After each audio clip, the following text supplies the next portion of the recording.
누가복음 10장 17절 말씀부터 24절까지의 말씀인데 제가 봉독을 합니다. 70인이 기뻐하며 돌아와 이르되 주여 주의 이름이면 귀신들도 우리에게 항복하더이다. 예수께서 이르시되 사탄이 하늘로부터 번개같이 떨어지는 것을 내가 보았노라. 내가 너희에게 뱀과 전갈을 밟으며 원수의 모든 능력을 제어할 권능을 주었으니 너희를 해칠 자가 결코 없으리라. 그러나 귀신들이 너희에게 항복하는 것으로 기뻐하지 말고 너희 이름이 하늘에 기록된 것으로 기뻐하라 하시니라. 그때 예수께서 성령으로 기뻐하시며 이르시되 천지의 주제이신 아버지여, 이것을 지혜롭고 슬기 있는 자들에겐 숨기시고 어린아이들에게는 나타내심을 감사하나이다. 옳소이다. 이렇게 되는 것이 아버지의 뜻이니이다. 내 아버지께서 모든 것을 내게 주셨으니 아버지 외에는 아들이 누구인지 아는 자가 없고 아들과 또 아들의 소원대로 계시를 받는 자 외에는 아버지가 누구인지 아는 자가 없나이다 하시고 제자들을 돌아보시며 조용히 이르시되 너희가 보는 것을 보는 눈은 복이 있도다.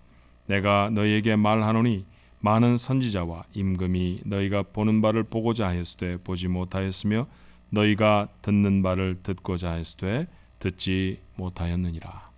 아멘. 일주일 만에 만나셨죠? 옆에 분들하고 같이 한번 인사하시면 좋겠습니다. 이번 달에 건강하십시오. 한번 인사할까요? 건강하시기 바랍니다. 건강하시기 바랍니다. 누가복음으로 다시 돌아왔습니다. 한 4개월 만에 돌아오는 것 같아요. 의사였던 누가가 기록한 성경은 두 권입니다. 누가복음과 사도행전이 바로 그것이죠. 그런데 두 번째로 기록되어진 사도행전 초반부에 그는 누가복음을, 첫 번째 썼던 누가복음을 이렇게 요약해요.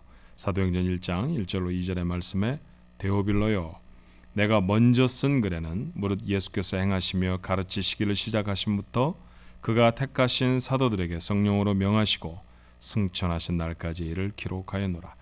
오늘 여기 말하는 먼저 쓴 글이라는 말이 다른 것이 아니라 누가복음에 대한 이야기죠. 자, 오늘 여러분이 읽어드렸던 대로 이 가운데 누가는 세 가지를 썼다고 했습니다. 첫 번째는 예수의 행하심입니다. 대략 1장에서부터 9장까지의 내용이 그것이에요. 그 다음에 두 번째는 예수의 가르치심입니다. 9장에서부터 19장. 장이 이렇게 좀 오버랩되는 까닭은 절수가 그 중간쯤에 있기 때문에 그렇습니다. 장으로 나누면 9장이 이렇게 오버랩되죠. 그리고 마지막 세 번째로 예수님의 죽음과 승천이 19장에서부터 마지막 24장까지의 말씀입니다. 그러니 우리는 이제 막 누가복음의 두 번째 문단을 시작한 것이죠. 앞선 1장에서부터 9장까지의 말씀은 예수님의 고향 갈릴리 지역에서 사역하시던 예수님의 모습이었다고 하면 이제 우리가 막 시작한 9장에서부터 19장까지 누가복음의 두 번째 문단은 유대 지역에서 예수님이 가르치신 내용들입니다. 이제부터 우리가 생각하는 이 말씀들은 예수님의 가르치심에 주목하며 나아갈 겁니다. 자, 기록하고 있는 첫 번째 사건은 70명의 제자들을 각각 유대 고을로 둘씩 짝지어 파송하신 일이었죠. 복음도 전하고 병자도 고치라고 보내셨습니다. 오늘 본문의 말씀은 그 70명의 제자들이 예수님께 돌아와 드린 보고의 내용들로 시작을 합니다. 자, 그들은 다른 것들은 다 젖혀두고 첫 번째로 이렇게 보고해요. 17절의 말씀이죠. 70인이 기뻐 돌아와 이르되 주여 주의 이름이면 귀신들도 우리에게 항복하더이다. 쉽게 말하면 주님의 이름으로 귀신을 내쫓았다라는 것이죠. 여러분 아시죠? 예수님의 제자들이 대단한 학벌을 가지고 있지 못했고 대단한 능력이 있었던 사람들이 아니었다는 사실 우리가 잘 압니다. 그러니 귀신을 쫓아내는 것 같은 일은 한 번도 해보지 못한 일이었습니다. 그런데 갑작스럽게 이런 일을 행할 수 있었다는 거예요. 귀신의 능력은 대단한 것이었습니다. 신약 성경 여러 곳에 조금씩 언급되어 있는 것만 보아도 괴력을 소유한 자들이었고요. 도무지 보통 힘과 보통 능력으로는 제어할 수 없는 그런 존재들이 귀신의 능력이었습니다. 그래서 절대로 이길 수 없다 그렇게 생각했습니다. 그런데 주님의 이름으로 그들을 이긴 것이에요. 감격하지 않았겠습니까? 자부심은 아마 하늘을 찔렀을지 몰라요. 그래서 그들은 돌아오자마자 주님께 그 일부터 보고합니다. 근데 주님은 별로 안 놀라시는 것 같아요. 야, 어떻게 너희들이 그런 일을 행하였느냐?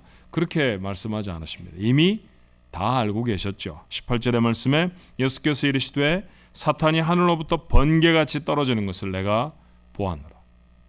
제자들이 가서 귀신을 쫓아낼 때마다 하나님의 역사가 이루어지고 있다는 것을 주님은 이미 아셨다는 것이죠. 그리고 나서 이렇게 중요한 가르침을 주십니다. 20절의 말씀이죠. 그러나 귀신들이 너희에게 항복하는 것으로 기뻐하지 말고 너희 이름이 하늘에 기록된 것으로 기뻐하라 하시니라. 자, 귀신을 이기는 것보다 더 크게 기뻐해야 할 일이 있다는 것이죠. 자, 다시 말하면 귀신을 이기는 것보다 더 중요한 것이 있다는 겁니다. 그게 뭘까요? 그들의 이름이 하늘에 기록되는 것입니다. 우리가 보통 사용하는 말로 말하면 구원을 받아서 하나님의 자녀가 되는 것이 능력을 행하는 것보다 훨씬 더 중요하다는 얘기입니다. 여러분, 귀신을 쫓아내는 일은 아무나 할 수 있는 일이 아니죠. 대단한 능력을 발휘한 잊을 수 없는 감격적인 사건이었습니다. 그저 이게 제자들의 얘기다 그렇게 생각하지 마시고 여러분의 얘기라고 생각하시면 잊을 수 있으시겠어요? 귀신 들린 자를 그 머리에 손을 다 얹고 예수의 이름으로 명하노니 귀신아 물러갈지어다 그랬더니 귀신이 나가고 그 사람이 건강해집니다. 단 한 번이라도 여러분의 인생 속에 그런 사건을 경험했다고 하면 잊을 수가 없습니다. 고열로 신음하던 사람의 손을 딱 붙잡고 하나님 앞에 기도했더니 불과 30분 만에 열이 다 떨어지고 건강을 회복합니다. 얼마나 놀라운 일일까요? 말기 암 환자로 이제 곧 죽을 것입니다 라고 의사가 선고했는데 그를 위해 간구하였더니 암세포가 사라지고 건강한 몸으로 그 다음날 퇴원을 했다고 하면 여러분은 그 사건을 평생 잊을 수 있겠습니까? 지금 제자들이 그걸 경험하고 돌아왔다는 것이죠. 대단한 능력을 발휘한 일이었기 때문에 그들의 기억 속에 깊이 잠긴 사건입니다. 귀신에 사로잡혔던 사람, 그래서 나았던 사람은 또 얼마나 그 일을 행한 제자들에게 감사했을까요? 그 사건을 주변에서 목격한 사람들은 또 얼마나 깜짝 놀랐겠습니까? 야, 저 사람 어부 아니야? 저 사람 별로 배운 게 없는 사람이잖아. 그런데 어떻게 이 대단한 일을 행하지? 라고 말하며 찬사가 쏟아졌을 것이에요. 그래서 제자들은 감동으로 그 일을 보고합니다. 그런데 주님은 그것보다 중요한 것이 있다고 가르치셨어요. 하나님의 자녀가 되는 신분의 변화가 그것입니다. 자, 이 말이 어려우면 우리의 삶에 좀 적용해서 이렇게 말해보면 어떨까요? 우리는 하나님의 도우심을 받아서 세상에서 귀한 일들을 할 수 있습니다. 사업을 하는 사람이 성공해서 큰 기업을 이룰 수도 있고요. 공부하는 사람이 최고의 학위를 받고 훌륭한 업적을 남길 수도 있습니다. 헌신적인 복음 전도자가 되어서 큰 교회를 이루고 어떤 나라나 어떤 민족에게 영향력을 끼칠 수도 있죠. 그런데 여러분, 주님은 오늘 뭐라고 가르치십니까? 그 어떤 업적도 그가 하나님의 자녀가 되어지는 신분의 변화보다 큰 게 아니라는 거예요. 아무리 대단한 일을 해도 내가 하나님의 사람 된 것보다 큰 일은 아니야. 주님이 이렇게 말씀하십니다. 왜 그렇습니까? 누군가가 하나님의 자녀가 되어져서 기적 같은 일을 행했다고 하면 그것은 하나님이 당신의 자녀에게 능력을 주셨기 때문입니다. 자, 본문의 말씀에 그렇게 기록되어 있죠. 어떻게 제자들은 귀신을 내쫓게 되었을까요? 19절에 이렇게 밝힙니다. 나는 주님이십니다. 너희에게 가서 기적을 행했던 제자들이죠. 뱀과 전갈을 밟으며 원수의 모든 능력을 제어할 권능을 주었으니 너희를 해칠 자가 결코 없으리라. 자기들이 습득한 기술이 아닙니다. 노력하고 애를 써서 갖게 된 능력이 아니라 주님이 그들에게 주신 능력이었다는 것이죠. 하나님이 주신 것입니다. 다시 한번 질문해 볼까요? 하나님은 이 70명의 제자들에게 왜 이런 능력을 주셨을까요? 그들이 하나님의 자녀가 되었기 때문입니다. 하나님의 자녀가 받는 복이었습니다. 그러니 그들이 행하는 능력보다 중요한 것은 하나님의 자녀가 되는 신분의 변화라는 것이죠. 하나님의 자녀였기 때문에 그 기적들을, 그 능력들을 행할 수 있었다라는 얘기입니다. 신약 성경 속에서 바울보다 더 놀라운 일을 행한 사람도 많지 않죠. 가는 곳마다 교회를 세우고 기적을 행하였습니다. 어떤 곳에서는 신으로 추앙받기도 했지 않습니까? 그는 실로 역사를 바꾸어낸 인물이에요. 그런데 그런 그가 어떻게 스스로를 고백했던지를 여러분 기억하시죠? 고린도전서 15장 10절의 말씀에 그는 이렇게 고백합니다. 그러나 내가 나 된 것은 하나님의 은혜로 된 것이니 내게 주신 그의 은혜가 헛되지 아니하여 내가 모든 사도보다 더 많이 수고하였으나 내가 한 것이 아니요 오직 나와 함께 하신 하나님의 은혜로라. 이 짧은 한 줄 속에 그는 거푸 은혜라고 밝힙니다. 은혜였습니다. 오직 하나님의 은혜였습니다. 오늘 본문의 주님의 가르치심으로 이 말씀을 바꾸어 말하면 오직 하나님의 자녀가 되는 은혜가 있었기에 가능했었다는 고백입니다. 대단한 일들을 이루었지만 그 일보다도 더 놀라운 것은 자신이 하나님의 자녀가 되어졌다는 사실이라고 바울은 고백하고 있는 것이죠. 그렇다고 하면 여러분, 이 말을 바꾸어 말하면 어떨까요? 평생 예수를 믿어도 가난한 사람이 있습니다. 유명한 사람도 되지 못했고요, 특별한 일을 이루지도 못했습니다. 그러면 복 못 받은 사람입니까? 아니죠. 아닙니다. 만약 그가 분명히 예수를 자신의 구주로 믿는 하나님의 자녀라고 하면 그는 세상에서 일어난 어떤 대단한 사건보다도 큰 일을 경험한 복된 인생일 것입니다. 그것이 주님의 가르치심입니다. 무엇인가 이루지 못해 속상해하고 계십니까? 그런데 혹시 여러분의 삶 속에 일어난 이미 일어난 놀랍고 큰 사건, 이 세상 모든 기적들을 다 합친 것보다도 더 놀라운 사건은 간구하고 계시는 것은 아닐까요? 그것은 다른 것이 아닙니다. 내가 하나님의 자녀가 된 사건입니다. 그것보다 더 중요한 사건이 없습니다. 아무리 많은 재물을 가져도 하나님의 자녀가 아니라고 하면 아무것도 가지고 있지 못한 자입니다. 이 세상에 유한한 것뿐이죠. 하나님이 기억하시지 않을 것입니다. 그렇죠? 이런 거나 마찬가지예요. 열심히 공부를 하는데 선생님이 가르쳐준 것과 전혀 다른 것을 공부한 학생, 아무것도 시험에서 결과를 얻어낼 수 없습니다. 그렇죠? 밤새 책상머리에 앉아있다 해서 그의 노력과 그의 애씀이 모두 다 결실하는 것은 아니라는 사실을 여러분 알잖아요. 하나님이 기억하는 인생이 참된 인생을 살아가는 것인 줄로 믿습니다. 그 참된 인생이라는 게 무엇입니까? 하나님의 자녀가 되는 것이죠. 그것보다 큰 사건이 없다. 그러니 그것 때문에 기뻐해야지. 하나님의 자녀에게 부으신 복 때문에 귀신이 쫓겨져 나가고 기적을 행하는 것, 그런 것으로 기뻐하는 사람이 되어지지 말아라 라는 것, 그것이 오늘 본문에서 주님이 우리에게 가르치고 계시는 말씀입니다. 자, 이제 우리의 시선을 좀 교정해야 할 필요가 있지 않을까요?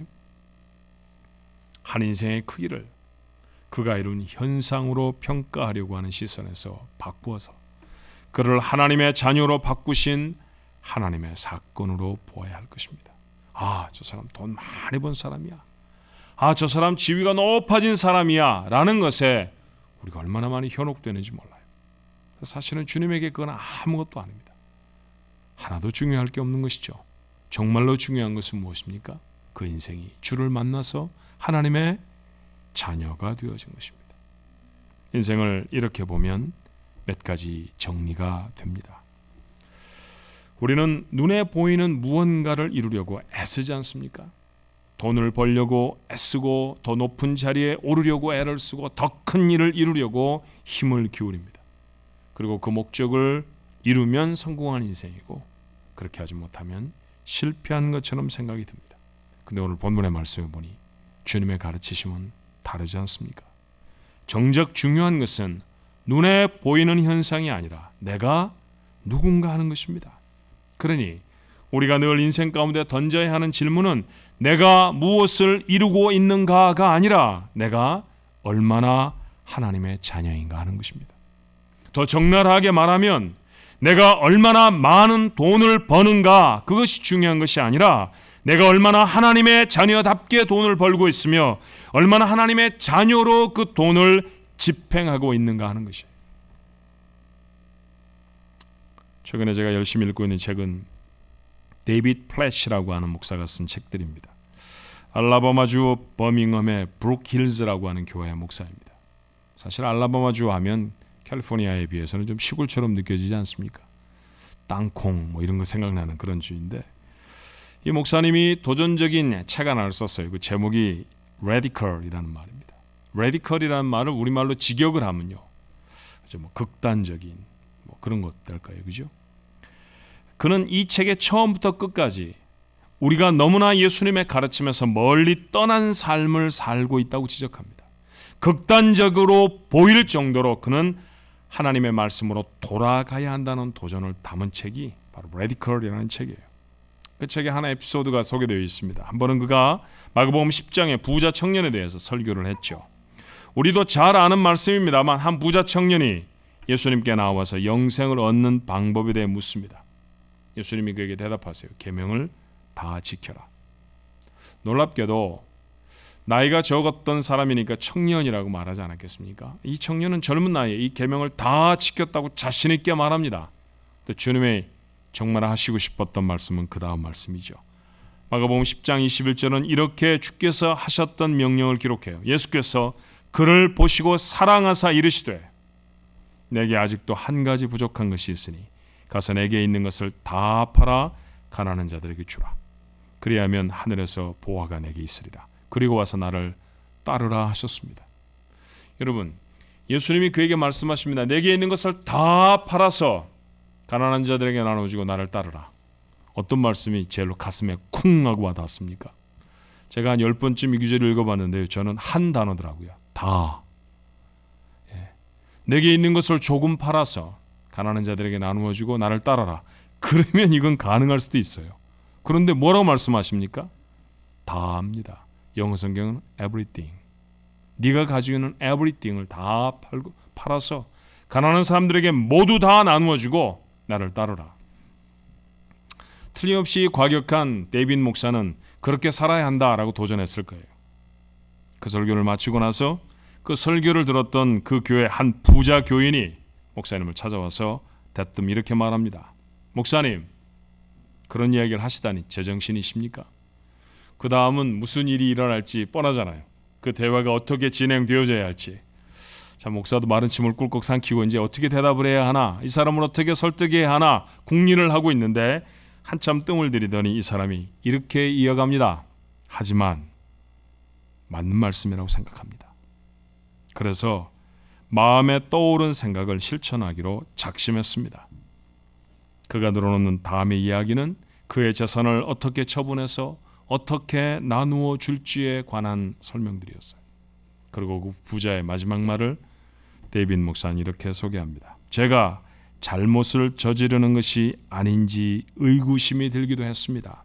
그런데 하나님 앞에 섰을 때 좀 더 남겨두지 그랬니? 라고 하는 말씀을 듣게 될 것 같지는 않습니다. 어때요? 여러분이라면 어떠십니까?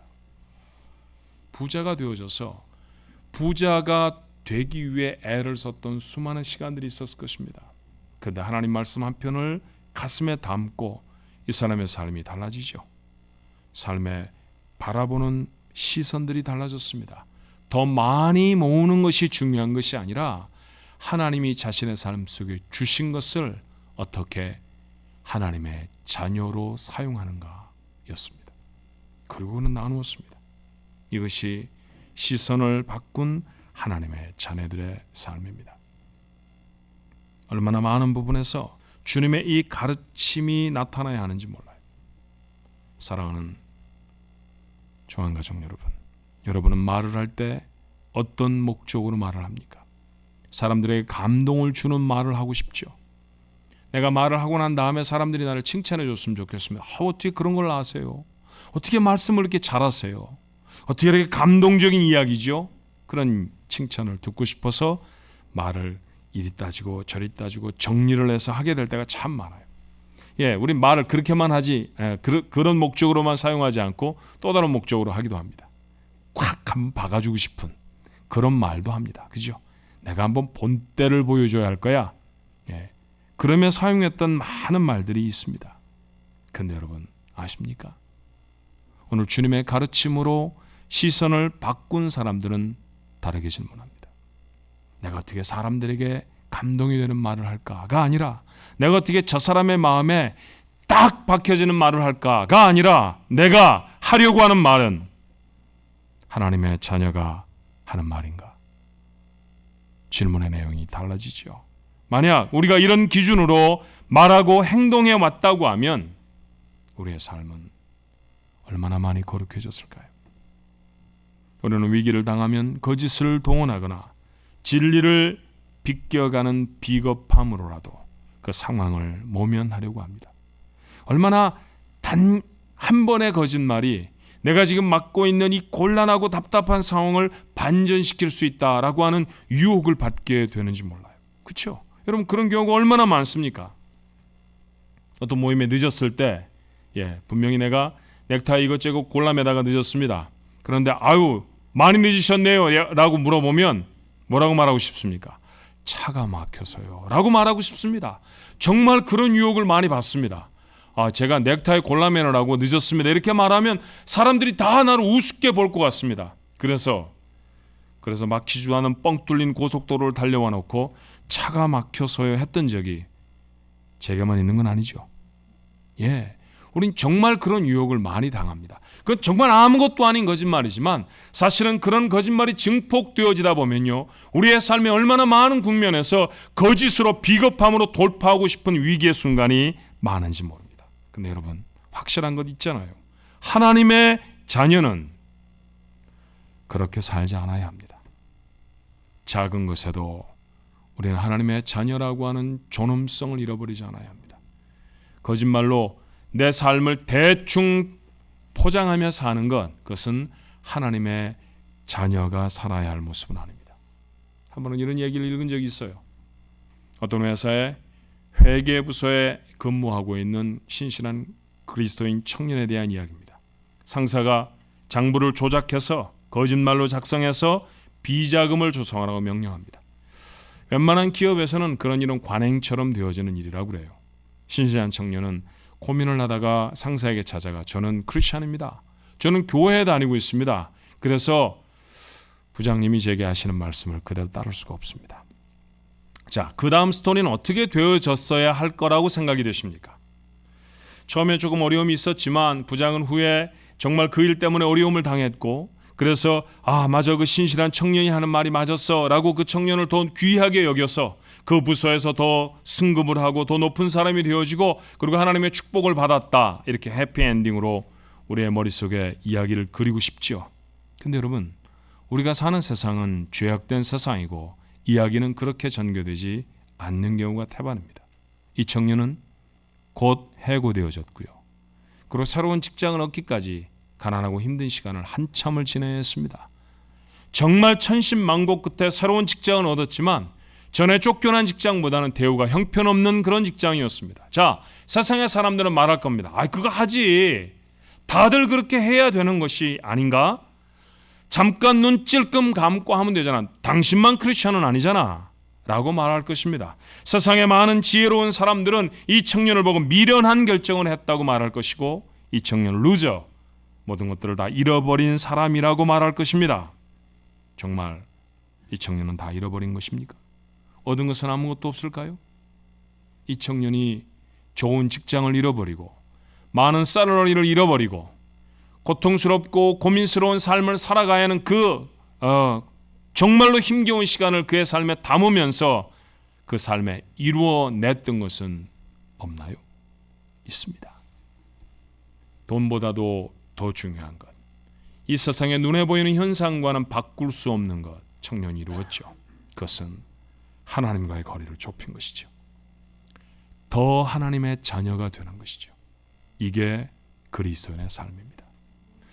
하나님께 정직해지면, 하나님이 원하시는 대로 세상을 살면 하늘문을 여시고 하늘에서 보화를 더 내려주셔서 지금보다 더 부자가 되고 지금보다 더 일이 잘 되고 지금보다 더 잘 살 거라고 하면 이 세상에 순교하는 사람은 아무도 없어야 합니다. 그렇죠. 그런데 세상은 그렇지 않습니다. 지금도 진리 때문에 생명을 잃어버리는 사람도 있고 지금도 진리 때문에 가정에서 쫓겨나가거나 회사에서 해고당하는 사람들이 있습니다.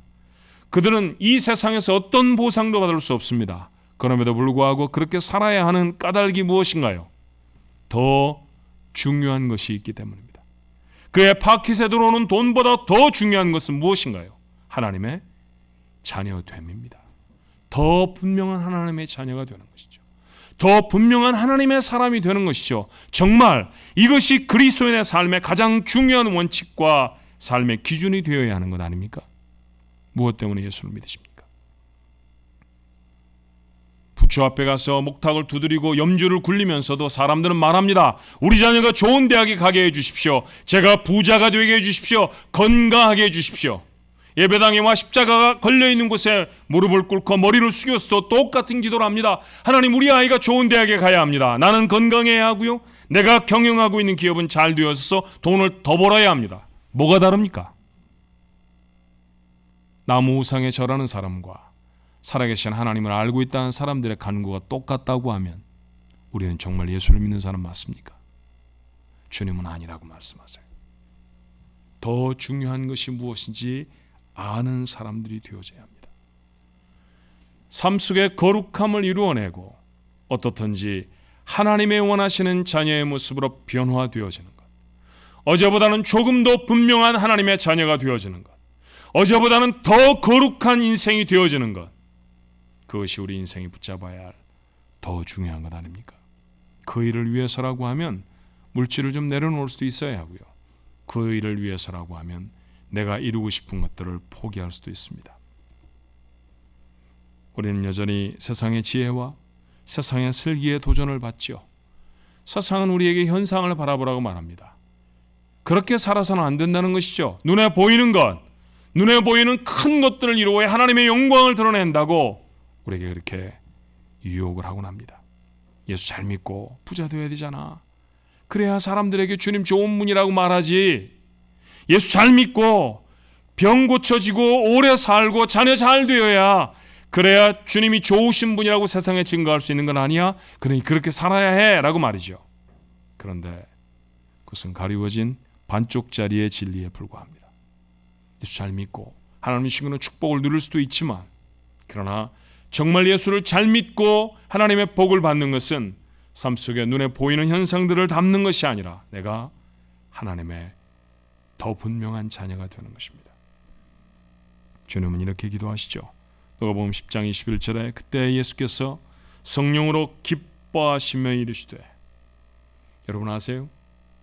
신약성경 속에 예수님이 기뻐하셨다라고 하는 표현은 이곳 한 곳밖에 없습니다. 주님은 무엇 때문에 기쁘셨을까요? 천지의 주제이신 아버지여, 이것을 지혜롭고 슬기 있는 자들에게는 숨기시고 어린 아이들에게는 나타내심을 감사하나이다. 옳소이다. 이렇게 된 것이 아버지의 뜻이니이다. 현상만 보고 그것만 따라가는 사람들, 세상의 지혜를 가진 사람들일 수 있습니다. 그런데 세상의 지혜로는 볼 수 없는 것이 있다고 주님 말씀하시죠. 주님의 가르치심으로 시선을 바꿔야 그때부터 보이는 더 중요한 것이 있습니다. 이것을 보는 사람들을 향해 주님은 다시 말씀하세요.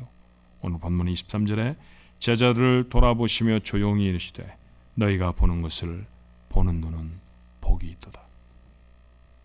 귀신도 제어할 능력을 주시는 주님이십니다. 주님, 복의 근원이십니다. 그 복의 근원이 되신 주님이 우리에게 말씀하세요. 하나님의 자녀가 되는 것, 그것이 더 중요하다.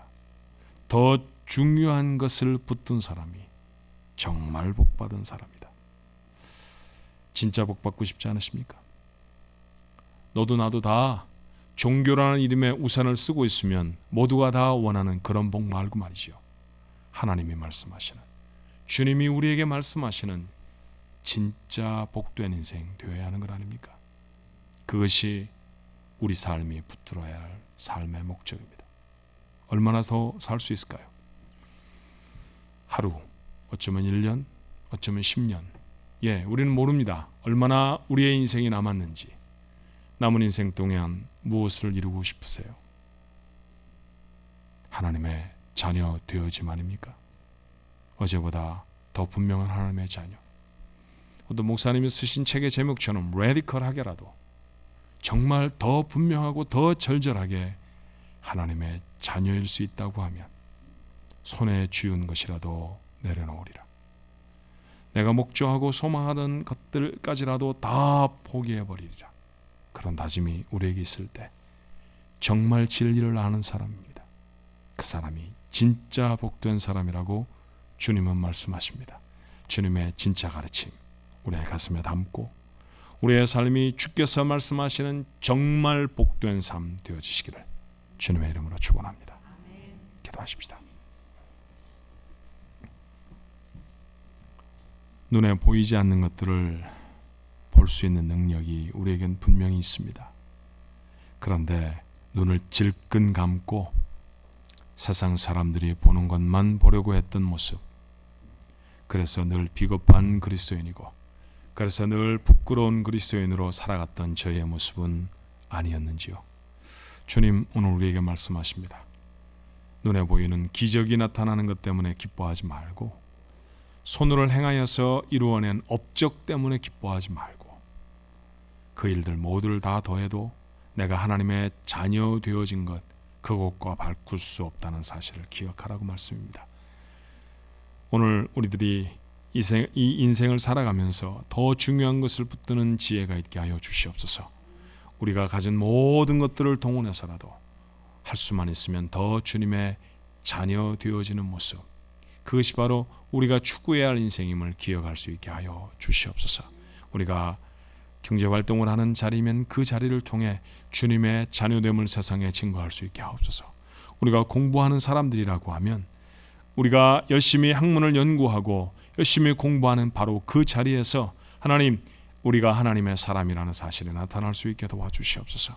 하나님의 자녀됨을 세상에 증거하며 사는 것, 그것이야말로 인생의 가장 중요한 축복의 시간들인 줄로 믿습니다. 그 귀한 삶을 이루어내는 우리 모든 가족들이 되어지도록 축복해 주시옵소서.